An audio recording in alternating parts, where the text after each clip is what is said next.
Rasulullah Shallallahu Alaihi Wasallam sudah memberi isyarat kita. Ya, ini bukti kenabiannya Rasulullah Shallallahu Alaihi Wasallam. Kata Rasulullah SAW, fa inna man ya'ish minkum ba'di, sungguh orang yang hidup setelahku, kata Rasulullah SAW, fa sayara ikhtilafan katsira, dia akan temui perbedaan pendapat yang sangat banyak, perseteruan, perbedaan, keributan di antara kaum muslimin yang sangat banyak. Yang ini bilang A, yang ini bilang B, yang ini bilang C, yang ini bilang D. Semuanya kaum muslimin, semua merasa paling benar. Pertanyaannya, siapa yang menjadi timbangan? Siapa yang sama kita paling pantas dijadikan untuk menimbang? Oh, ini ternyata yang benar dari banyak pendapat itu. Siapa yang paling berhak, yang paling pantas dijadikan timbangan? Kita semua tahu siapa jawabannya. Sahabat. Cari riwayatnya para sahabat. Oh, riwayatnya tidak sahih, cari yang sahih. Gampang. Kitab-kitab ulama sangat banyak, kitab-kitab hadis sangat banyak.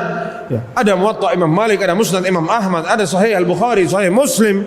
Ya. Ada Sunan At-Tirmidzi, Abu Dawud, Ibnu Majah, An-Nasa'i, Tabrani, Al-Hakim, Abdul Razzaq dan lain sebagainya.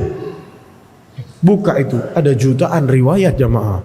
Mungkin ada ratusan ribu sampai jutaan riwayat. Kalau kita mau cari ada. Penafsiran Al-Quran, Imam Ibnu Jarir At-Tabari buka, berkata Ibnu Abdullah bin Abbas menjelaskan ayat ini.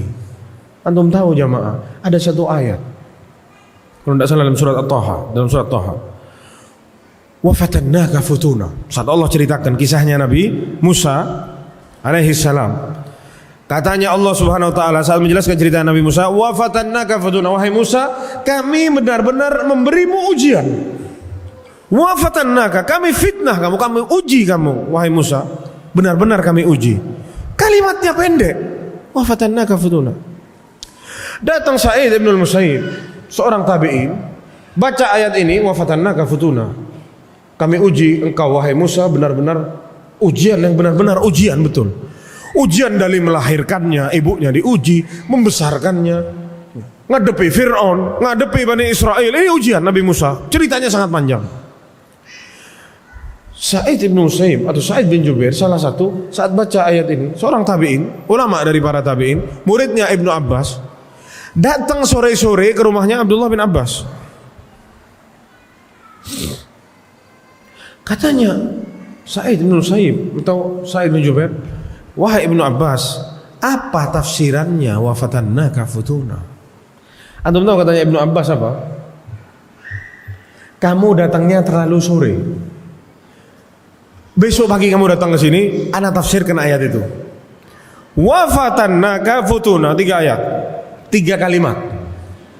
Kamu kesorean. Dipikir sama yang tanya, mungkin 1 kalimat, 2 kalimat atau 1 paragraf selesai. Ternyata tidak jamaah. Katanya Abdullah bin Abbas, besok pagi-pagi datang ke sini, ana jelaskan. Besok pagi-pagi datang lagi. Wahai Ibnu Abbas, sekarang masih pagi. Ayo tafsirkan apa itu wa fatannaka futuna. Antum tahu jamaah, diceritain kisahnya Nabi Musa dari awal ribut ya, ibunya mau melahirkan sampai Nabi Musa sampai Fir'aun meninggal. Dengar dari siapa? Dengar dari Rasulullah Shallallahu Alaihi Wasallam. Abdullah bin Abbas radhiyallahu anhu. Ya, itu sahabat. Ya. Mereka orang yang paling ngerti sama Al-Quran jemaah. Terutama masalah akidah. Ya. Masalah akidah ini termasuk masalah-masalah yang ijma' para sahabat di dalamnya. Asma wa sifat, nama-nama dan sifat Allah Subhanahu wa taala. Ini termasuk masalah-masalah yang ijma' para sahabat masalah ini. Gampang, apa yang ditafsirkan sama para sahabat, yaitu kita pegang. Selesai. Tidak usah kita belok ke katanya Syekh Fulan, katanya Imam Fulan, tidak usah. Sahabat pegang, selesai. Para jemaah yang dirahmati Allah Subhanahu wa taala, ya, dijelaskan juga bahwasanya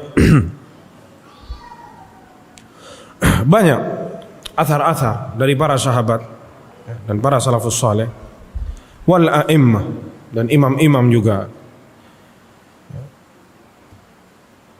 yang mana mereka mengatakan bahwasanya kita ini diharuskan untuk mengikuti mereka para sahabat. Yang pertama disebutkan dari sini, riwayatkan dari Abdullah bin Mas'ud radhiyallahu anhu. Katanya Abdullah bin Mas'ud, ittabi'u wa la tabtadi'u faqad kufitum. Ikutilah saja, jangan bikin-bikin sendiri, karena yang ada sudah cukup untuk kalian. Antum kalau buka kitab sunnah ya, sunnah kesehariannya Rasulullah SAW, mungkin ada ribuan sunnah di situ. Coba antum kerjain itu, babak belur antum jemaah. Gimana sholat malamnya Rasulullah SAW? Coba tes sekali aja. Surat Al-Baqarah lewat, dari Al-Baqarah loncat ke An-Nisa dulu, baru nanti masuk ke Al-Imran ya. Jadi loncat gitu Rasulullah dulu ke An-Nisa, habis itu mestinya kan Al-Imran terus An-Nisa. Ada riwayatnya Rasulullah sholat Al-Baqarah selesai terus ke An-Nisa, An-Nisa habis masuk ke Al-Imran. Gimana kita kalau mencoba itu? Apa tidak babak belur jamaah?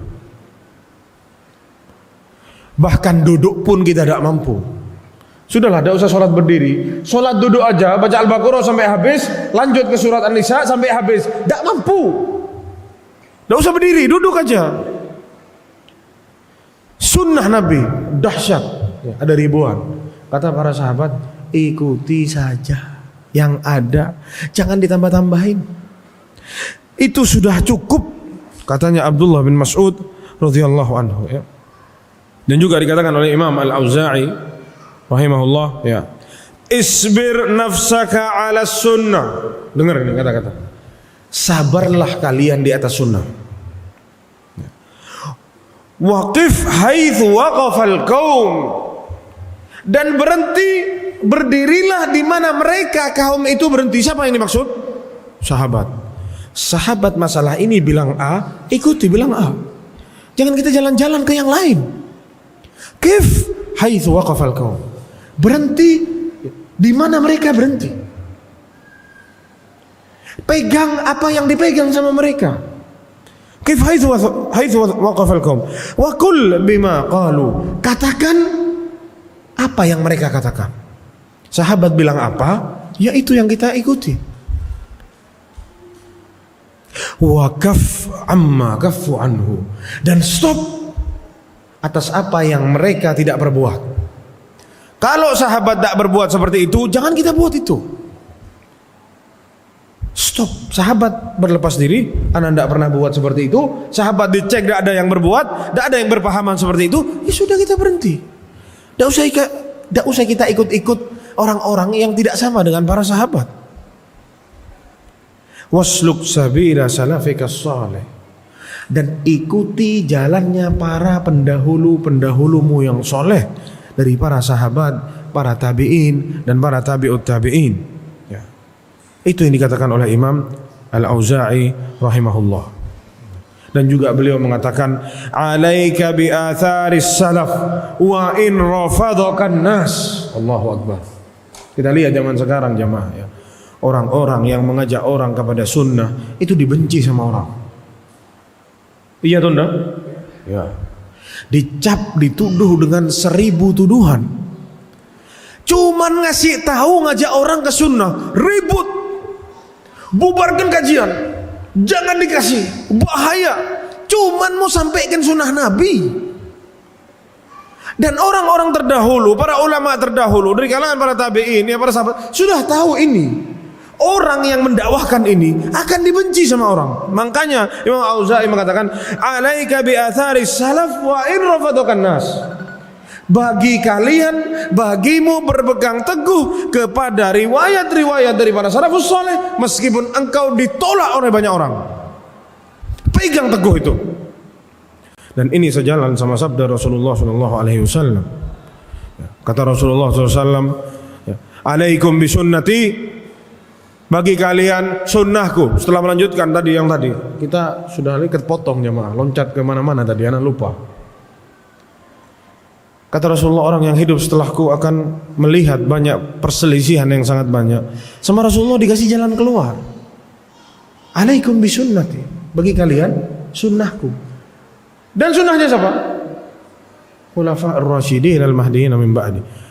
tamassaku biha, pegang. Wa'addu 'alaiha bin nawajid, bukan cukup pegang, gigit sama gigi geraham.